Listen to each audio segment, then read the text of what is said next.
Здравствуйте, уважаемые телезрители. Эфир АЛЛАТО-24 продолжает программа «Еще не вечер». В студии работаю я, Вера Черникова. Итак, все образовательные учреждения, вне зависимости от форм собственности, вернутся к традиционному формату обучения в предстоящем учебном году. Однако, согласно постановлению председателя Кабинета министров Улугбека Марипова, начало учебного года перенесено на 15 сентября. Об организации учебного процесса мы поговорим с начальником управления школьного, внешкольного и дополнительного образования Министерства образования и науки Маратом Джулдушбековичем Усиналиевым. Сегодня он гость нашей студии. Я знаю, что сейчас у вас много работы, и поэтому благодарю, что вы нашли время прийти к нам в студию, ответить на наши вопросы. Мы, родители, очень рады услышать, что в этом году новый учебный год начнется в традиционном формате, и наши дети будут ходить в школу. Но тем не менее, поступила такая новость, что новый учебный год начнется с 15 сентября. Не все, я думаю, знают, почему было принято такое решение. Ну, вы сами, как родитель, с самого начала сказали хорошие слова о том, что это было радостно, приятно принято, что обучение начнется в традиционном формате. Поэтому я бы хотел сказать, что 11 августа Кабинетом министров было принято постановление за номером 121 о начале учебного года. Ну, целью постановления это было первое, как вы сказали, обеспечение качества образования, и второе, начало образовательного процесса в традиционном формате с учетом эпидемиологической ситуации. Поэтому было решено перейти с 15 сентября. Ну, с самого начала мне хотелось бы обратиться ко всем телезрителям нашим. Вообще в образовательной системе работает более 153 тысяч сотрудников, учителя, младший, старший, обслуживающий персонал. Сегодня в красной зоне находятся, вы знаете, Бишкек и Иссык-Куль с эпидемиологической ситуацией. И мы говорим о том, что из этого процента вакцинацию проходят сотрудники образования. На сегодня прошло первой дозой 55 207 сотрудников, что составляет 36%. И менее 52 тысяч сотрудников прошли вторую вакцинацию. Для чего мы это констатируем? В первую очередь мы говорим о безопасности наших детей, о том, чтобы они обучались, и родители отпускали в школу, зная, что педагогический коллектив сами не будут переносчиками, сами вакцинированы. И нам для этого понадобилось, конечно, время. Мы говорим 36%. Сегодня на улице 16 августа. Еще у нас месяц есть для прохождения вакцинации педагогическим составом. Это первое. А все это из-за чего началось? Просьбы родителей, общества начать в реальном режиме и Министерство образования мы приняли, но чтобы начать, нам нужно время, чтобы мы вакцинировали наших педагогов. Это первое. Второе. С Минздравом, соцразвитием разработаны алгоритмы теперь по переходу на реальный режим обучения, да, будем так говорить. Это ФАПы прикреплены, семейная медицина за школами. Алгоритм разработан для учителей, для родителей, для руководителей образовательных организаций, для руководителей районных и городских образовательных учреждений, высших учебных заведениях, среднеспециальных, колледжей и так далее. То есть это огромная работа, чтобы мы могли гарантировать здоровье и безопасность обучения наших детей. Уважаемые телезрители, я хочу напомнить, что у нас работает телефон прямого эфира. Его номер вы видите на своих экранах. Пожалуйста, звоните и задавайте все интересующие вопросы. Действительно, вот среди учителей очень много оказалось сознательных граждан нашей республики, которые прошли вакцинацию, потому что если они не получат вакцину, они действительно смогут быть источником, да, заражения, и поэтому каждый педагог должен получить к началу учебного года, который начнется в этом году 15 сентября, вакцину от COVID-19. И вы сказали о том, что все родители рады, что начнется, да, учебный год в традиционном формате, но есть и те, кто все-таки беспокоится о здоровье своих детей. Сегодня вы уже рассказали о том, что принято ряд мер, что будет соблюдена полная безопасность как со стороны педагогов, так и учителей. Но то, что касается передвижения учебного года на 15 сентября. Как вы думаете, так будет всегда? Ну, понимаете, в этом году мы переходим. Мы никогда не думали, что будем 2 года обучаться в онлайн-режиме, что мы перейдем на этот формат. Жизнь, она сама расставляет наши цели, задачи, в какой мере и как мы будем жить. В следующий год доживем, я думаю, мы встретимся у вас в студии, и мы расскажем, как дальше мы будем продолжать. Но в этом году мы, если переходим на реальный режим, мы должны, 8 июня у нас завершается учебный процесс, должны сказать, что вот мы осуществили в реальном режиме, ни один ребенок не заболел. Это большая заслуга педагогов, которые все вакцинировались и пришли в школу, и дальше мы наметим наши планы. Но возникает вопрос, как теперь будут организованы 1, 2, 3, 4 четверти, каникулы, экзамены, и сохранится ли весь учебный план, или он будет сокращен по часам? Ну, это вопрос реальный, этот вопрос, во-вторых, он профессиональный для педагогов, он сохранится полностью. Не сохранить мы его не имеем права, потому что наши дети выезжают в дальнее зарубежье, в ближнее зарубежье, стандарт он один. Вот я могу вам привести пример. Вот смотрите, первая четверть у нас начинается 15 сентября, и мы его завершаем 5 ноября. Выдерживаем регламент, 38 дней мы учим. Это Киргизская академия образования все высчитали, проработали, группа ученых работала. 7,5 недель у нас длится первая четверть. Мы соблюдаем санитарные нормы. Каникулы у нас с 8 по 14 ноября, 1 неделя. Вторая четверть у нас начинается 15 ноября. Мы его завершаем 31 декабря, то есть как и было раньше. Это 35 учебных дней, 7 недель мы учимся. Каникулы, вот посмотрите, с 1 января по 10 января, 10 дней мы выдержали.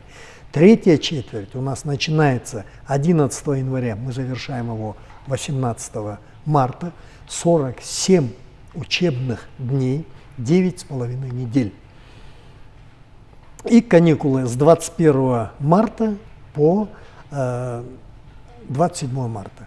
Четвертая четверть начинается у нас 28 марта, завершаем мы его 8 июня. Вот заметьте тонкость. Четвертая четверть у нас длится 50 дней, самая большая четверть, 10 недель. Суммируем, 34 недели мы учимся. Мы соблюдаем учебный стандарт, как во всем мире, соблюдаем базовый учебный план. Первый класс 33 недели учится, 1 неделя каникулы, и 9 это будет единый день, когда мы проводим последний звонок. Если мы раньше 25 проводили и последний звонок, и ставили числа в журнал, да, что было нарушением, то как-то вот сейчас оно рассчиталось и само стало. Государственные экзамены, которые сдают 9-11 класс, сдают они с 10 июня по 1 июля. Свидетельство о 9-летнем образовании мы выдаем 11 июля. И аттестаты выдаем 15 июля, в единый день. Возникает вопрос, успевают наши дети, сделали аналитику, международный отдел. Пример. Новая Зеландия, Австралия обучается с 27 января. Мы говорим, Корея обучается с 1 марта. Соединенные Штаты, каждый штат имеет, согласно своим климатическим условиям, свой учебный год. Да? То есть стандарты выдержаны, и с этим условием все поступают в дальние зарубежья и вузы. 15 июля они получают аттестат, до этого они уже будут знать свои оценки. Подтверждение дает образовательное учреждение в тот вуз, в который они поступили, в Оксфорд, Кембридж, Москву. И все, при поступлении они приносят оригинал. И такая же система, конечно, она в экспериментном порядке мы посмотрим. Не меняется ни зарплата учителей, много вопросов задают зарплат. Но смотрите, 34 недели базовый учебный план, 34 недели работают учителя. Ничего в зарплате не меняется, структура идет, санпин сохраняется, и четвертные каникулы есть в нашем формате. У нас есть звонок от нашего телезрителя. Здравствуйте, вы в прямом эфире, говорите, пожалуйста. Саламатсыздар. Саламатчылык. Мен ушу министрдин орунбасарына суроом бар эле да. Урматтуу министрдин орунбасары, сиздер туура айтып атасыздар да, могу окуу жайлар боюнча, мектептер боюнча азыр эми Кудай буйрса мына республикалык деңгээлде Кыргызстан боюнча оору кичине азайган калды. Анан ошого байланыштуу мектептерди 15-ине которгонуңар мен туура көрдүм да, анткени себеби азыр сезон деле болбой атпайбы. Экинчиден, могу билим берүү тармагын өркүндөтүп өстүрсөңөр деген ойда. Анан билим берүү тармагын өркүндөтсө эле келечек муундардын келечеги жакшы болот. Анан баягы ооз эки жөн эле ооз тилинде калбаш керек да, урматтуу министрдин орун басары. Анан могу университеттер боюнча кайсы убакыттан баштап окуй баштайт офлайн режим? Ошого жооп берип коюңуз, рахмат. Биринчи сурооңузга жооп берейин. Сизге чоң рахмат колдогонуңузга. Экинчи суроо, билим сапатын күчтөндүрсөңөр болот эле деген. Бул ошол ой пикир да. 15-ине чейин мугалимдерибиз прививканы алса, андан кийин ага чейин мынакей убакыт эмне үчүн сакталып атат? 1 ай берилип атат мугалимдерге. Ошо балдарыңыздын коопсуздугун, балдар баары биздики. Ошого аракет кылдык. Билим сапаты көтөрүлөт деп ойдобуз. Биринчиден реалдуу режимге өтөбүз. Экинчиден бул 2 жылдан деле онлайн окуган бир жыйынтыгын көрдүк. 1700 сабак тартылды. 2000 китеп электрондук болду. Ар бир мугалим 90%га бүгүн интернет баарын өзгөрттү, талап кылып жооп берди. WhatsApp'ты менен чыкылдашат. Мугалимдер Google'да иштеди, Telegram'да иштеди, бардык тармакта иштеди. Мынакей телевиденияга рахмат. Илим билим телевидение, учебный телевидение калып атат, сабактар болот. Мындан кийин электрондук китептер менен биз аракет кылабыз. Үчүнчү сурооңуз боюнча жогорку окуу жайлар 15 сентябрдан 31 декабрга чейин биринчи сессиясы башталат. Экзамен биринчи сессия 3 январдан 21 январга чейин биринчи сессиясы болот. Практикасы учебный планга лайык өтүлөт. 24 январдан 5 февралга чейин каникул. Экинчи сессиясы 7 февралдан 25 июнга чейин өтөт. Экзамен сессиясы 27 июндан 16 июлга чейин өтөт. Практикасы учебный планга лайык өтүшөт. 18 июлдан 14 сентябрга чейин каникул. Жогорку окуу жайга кабыл алуу эмки жылы деле 2022-2023 окуу жылга 20 июлдан 10 сентябрга жогорку окуу жайга кабыл алуу кампаниясы өтөт. Рахмат, у нас есть еще один дозвонившийся телезритель. Здравствуйте, вы в прямом эфире. К сожалению, положили, не дождались. Итак, мы говорим сегодня о том, что делается для того, чтобы наш новый учебный год прошел на высоком уровне. И когда вначале вы отвечали на мой первый вопрос, в связи с чем было перенесено начало учебного года на 15 сентября, вы сказали о том, что прежде всего одна из причин – это повысить качество обучения. Скажите, пожалуйста, какой опыт приобрели учреждения образования за время пандемии? Что изменилось именно в менталитете учителей, учеников, в оснащении, может быть, наших учебных заведений? Но давайте сначала дадим слово нашим телезрителям, а потом уже ответим на мой вопрос. Здравствуйте, вы в прямом эфире. Можно говорить, да? Да, здравствуйте. Здравствуйте. Я хотела узнать, сейчас мы вот в нулевой класс отдаем ребенка, у нас 2000 просят, а говорили, что без никаких денег. Сейчас я документы отнесла, они у меня не берут, просто говорят, 2000 оплатите первоначально, а потом, говорят, только поговорим. Скажите, пожалуйста, куда просят оплатить? Какая школа, что? К сожалению, телезрительница не представилась, не сказала, какая школа. Надо отвечать на эти вопросы. Нужно отвечать на эти вопросы и четко разграничить, да? Во-первых, это грубое нарушение всех норм. Мы говорим о том, что нулевой класс – это программа 480-часовая программа подготовка. 2000, кто даст, это тоже нарушитель. Кто взял, тоже нарушитель. И чтобы вообще с этим бороться, каждый гражданин должен начать с себя. Представиться, не бояться. У нас получается вот так скажут, а потом я открыто говорю, приходят, ну давайте пойдем, давайте разбираться. А можно без нас, можно без меня, это не я сказала, будто вы сами узнали, и принять меры. Моего ребенка будут давить. Вот так мы и будем жить дальше, пока мы не начнем. Ну пришел, просят, скажи, вот да, просила, поставьте цель. Если мы не примем, есть правоохранительные органы. Поэтому я считаю, надо быть открытым, надо быть доступным, надо бороться всем нам. Наша телезрительница хочет сообщить свои координаты. Здравствуйте еще раз. Алло. Да, говорите. Министрге. Можно? Министру я передам, можно. Балам быйыл да оқпайбы балдар. Таза нанда эмесин бары Сейчас только сказал. ылдыйлап кетти го. Да, Балдардын баары көчөдө ойнойт, Хороший бир вопрос. жагы билим жок Унесло. болуп кетип атат. Мисалы үчүн телевизордон дейсиңер, телевизордон мугалимдер окуткан күндө окубай калып атат. Да. Анан бардык нерсе окууга барбай, биринчи класстын балдары билбей калып атат, экинчи, төртүнчү класстын балдары билбей калып атат. Мен да бир эки небере как жүрөт, просится в реальной билинбейт, билбей калды, 6 класс болуп калды. Рахмат сурооңузга. Жакшы болот эле, балам айланайын. Жакшы суроо болду. Мен дагы бир жооп берейин. Ушу 15-не эмне үчүн котордук? Өкмөт да кабыл алып атат, кабинет министрлик. 15-сентябрдан баштайлык. Мугалимдердин ден соолугун баарын текшерип, баягы илгеркиде санкнижканы берип, реалдуу режимге өтөлүк деген ой пикирибиз бар. Ошондуктан колдоп бергениңизге рахмат.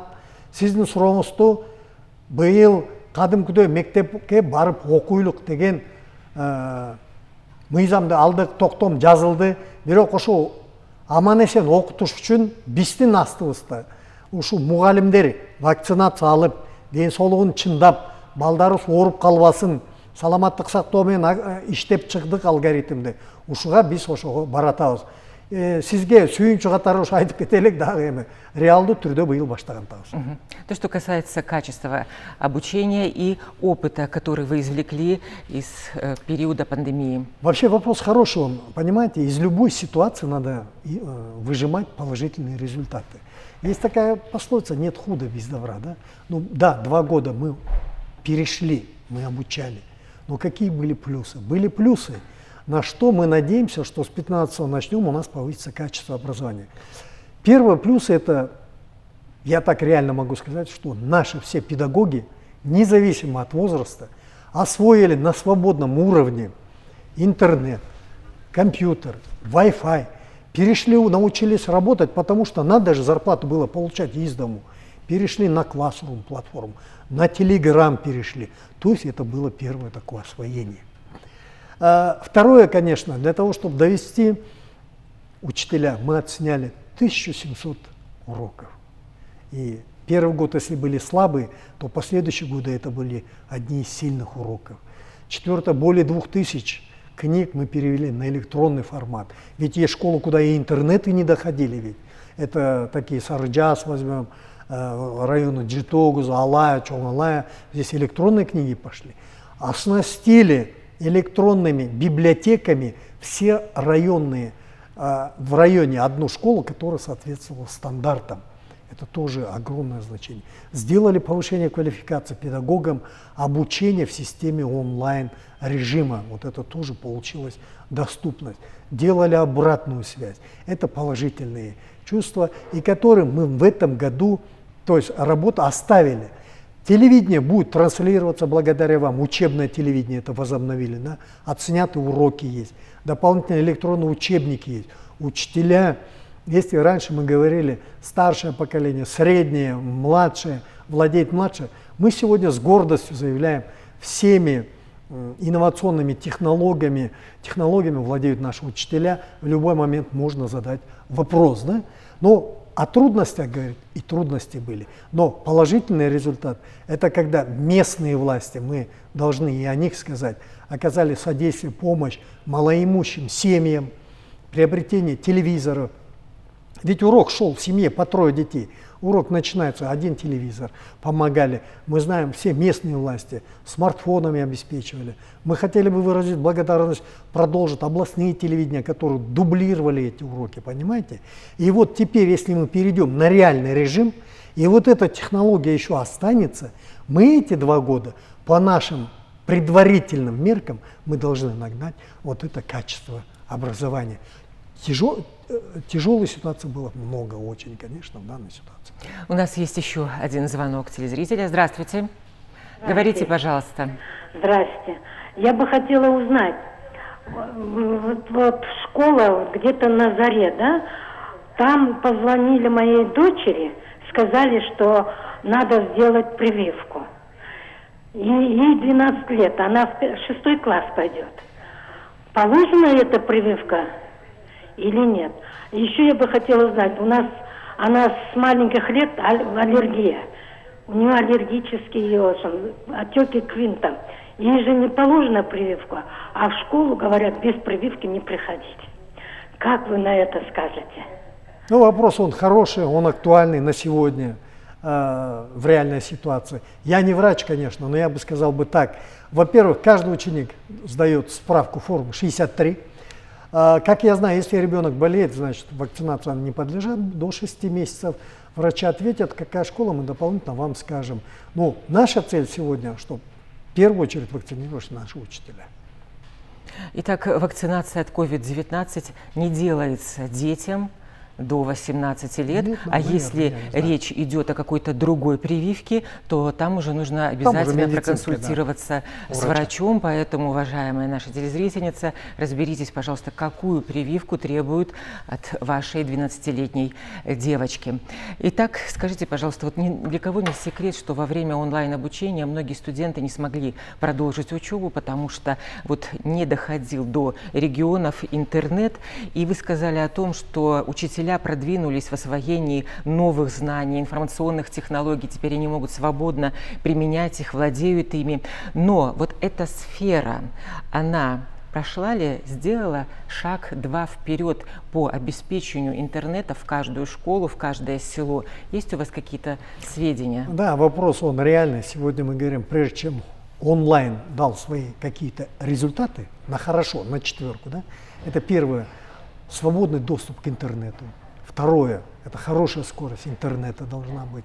Мы уже обращаемся и соответствующие органы, чтобы обеспечили наши школы, местные власти обеспечили интернет. Сегодня ведется большая работа, согласно постановлению 121 о начале реальном режиме обучения. То есть эта работа ведется, да, сделаны выводы, сделаны плюсы, даны минусы, как начиная от школьного образования, кончая вузовским. И в то же время в онлайн-режиме, вы говорите о вузовском образовании, действительно мы оказывали и посильную помощь в оплате по контракту, о доступе, о сдаче сессии. Много было обращений. Были плюсы, были минусы. Были выявлены положительные направления, были отрицательные. Над чем мы на сегодня ведем работу и будем продолжать. То есть вот эта двухгодичная ситуация, она показала пробелы как в образовании, как в воспитании, как в воспитании со стороны родителей, со стороны учителя и со стороны общества. Ведь не один же родитель воспитывает. Мы показали роль местных органов, у которых находятся на балансе школы, вузы, да? Мы показали роль родительства, мы показали роль обществ, бизнес-сообществ, которые оказали помощь. То есть вот эта ситуация, она все-таки, я могу с уверенностью сказать, она объединила наш Кыргызстан, поэтому мы перешли на онлайн, мы ввели это обучение, выдавали аттестаты, вузы поступали. Не все страны, даже соседи, могли перейти на этот режим. Так что я горжусь, что я работаю в Министерстве образования, и что это у нас получилось. Ну, в общем-то, в связи с тем, что у нас было обучение онлайн, да, встал острый вопрос о доступе к образованию. Скажите, пожалуйста, как вы решаете этот вопрос? Ведь не секрет, что у нас есть в стране дети, которые не посещают школу. Ну, вопрос он хороший, он даже не то, что в системе онлайн, он в обычные учебные процессы. У нас были случаи, когда были не охвачены дети, проводится определенная работа, это есть у нас есть январский учет, майский учет, августовский учет, есть постановление правительства, где возлагается вести учет этих детей местным самоуправлением образования. Да, мы сегодня открыто говорим о том, что из 2200 учеников, которые сегодня не посещают, мы привлекли к обучению 1815 детей, сегодня обучаются. Мы ведем работу вместе с работниками социальной сферы по обеспечению свидетельствами о рождении, документами. Министерством образования было инструктивное письмо принимать детей по справке Айлюк Мюту до 3 месяцев, а потом они могли за этот период восстановить свидетельство о рождении и представить документы сегодня. Но в этой же категории у нас есть дети, которые не подлежат обучению. Ну, ДЦП и так далее, мы их тоже смотрим вот из этой категории, которые подлежат, но имеют какие-то болезни. У нас есть специализированные интернаты, это речевой интернат есть, интернат для задержки психического развития, если поставлен диагноз, интернат вспомогательный интернат для слепых, для поздно оглохших, для слабовидящих. То есть эта работа ведется. Но вот я хотел бы перейти в систему онлайн, когда мы перешли, да, есть та же проблема, но велась та же работа.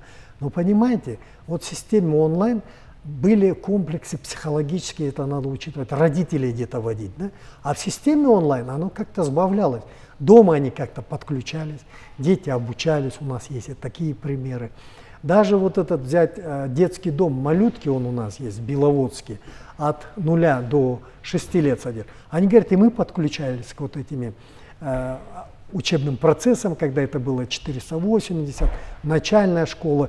И понимаете, вот я же говорю, нет худа без добра. Оно дало свои результаты. И в итоге, если мы сейчас сделаем сравнительный анализ Академии образования, в реально офлайн, онлайн, в чем разница?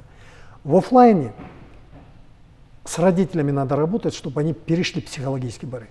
А в реальном режиме родители подключаются и обучаются. И этот вопрос тоже он требует, видите, своего исследования. А у нас есть еще один звонок от нашего телезрителя. Здравствуйте, вы в прямом эфире. Здравствуйте. Я с города Сокирак звоню, Джалабадской области. Школа имени Михаила Васильевича Фрунзе. У нас в школе нет компьютеров вообще. Дети не знают, что такое компьютер. И второй вопрос у меня. Школа не началась, а у нас уже собирают поборы. По 200 сом, по 350, говорят, школьный фонд. Спасибо за звонок. Все. Ну, начну со второго вопроса. Самый больной риторический вопрос, который существует много лет, это сборы. Во-первых, каждый гражданин имеет право добровольно оказать помощь, и каждый гражданин не имеет права вносить. А в юридической терминологии есть понятие: кто дал, тоже несет ответственность, кто взял, тоже несет ответственность. И вот здесь надо разделить, кто требует деньги. Мы обычно это уже говорим. Родители, если родительский фонд, тогда обращаются в органы. Если это требует учитель или директор, мы примем самые жесткие меры. Это нарушение. Но, вы знаете, существует родительский фонд, там родители сидят. Я не знаю, это правильно или нет, но я как реально отвечаю, здесь палка о двух концах, надо решать. И если, я всегда говорю, родители объединятся, потребуют свою возможность, то мы примем определенные жесткие самые меры. Это по оплате. По компьютерам. Я взял на контроль школу эту Фрунзе. Будут приняты, вот заметьте, я говорю, меры. Не то, что мы обеспечим, доведем. Сегодня мы получаем анализ. Не может быть сегодня такой школы, где нет хотя бы одного компьютера, один есть. Один у нас комплект сегодня составляет класс-комплект. 13 компьютеров – это один компьютерный класс, один учительский, 12 для учеников. И есть свои нормативы. Да, мы сегодня не полностью обеспечиваем, но работа сегодня продолжается. Если вы говорите о том, что у нас обучение 2 года шло в онлайн, скажите, пожалуйста, в этом году делали ли школы ремонт? И нужно ли на это сдавать денежные средства родителям? Не, ну ремонт он должен был быть сделан. Тем более мы переходим на реальный режим. Со стороны государства на текущий ремонт выделены средства. Местные власти помогают, потому что все школы являются муниципальными, то есть от местной власти. В любом селе, поселке обучаются дети только жителей этого села, поселка. Сделан ремонт, профилактический, косметический ремонт, санитарные нормы, там есть ФАПы. Сегодня мы говорим, да, школы готовы принять сегодня. Мы официально говорим, школа примут, учеба начнется. Но нас волнует, еще раз повторяюсь, родителям поддержать безопасность, здоровый образ жизни. Поэтому алгоритмы разработаны для родителей, где там написана инструкция. Масочку, утром ребенка покормите, горячий чай, горячую водичку дайте, воды дайте, санитарию, и все, он идет в школу. Разработан алгоритм для учителей. Внешний осмотр, посмотрели класс, проветрили класс, чистоту соблюли, и нормативный воздух там должен быть. Алгоритм разработан для руководителя образовательной организации. Санитарный коврик, приход в школу, инструкция. Разработан для районных отделов. То есть мы принимаем все безопасности для того, чтобы начать в реальном режиме. А до 15-го мы просили бы всех учителей, все-таки наши дети, принять прививку, сдать санитарную книжку, да, чтобы мы действительно сказали, родители нам претензий не имели. Мы отправили в школу, а там наши дети заболели. Вот из этой позиции.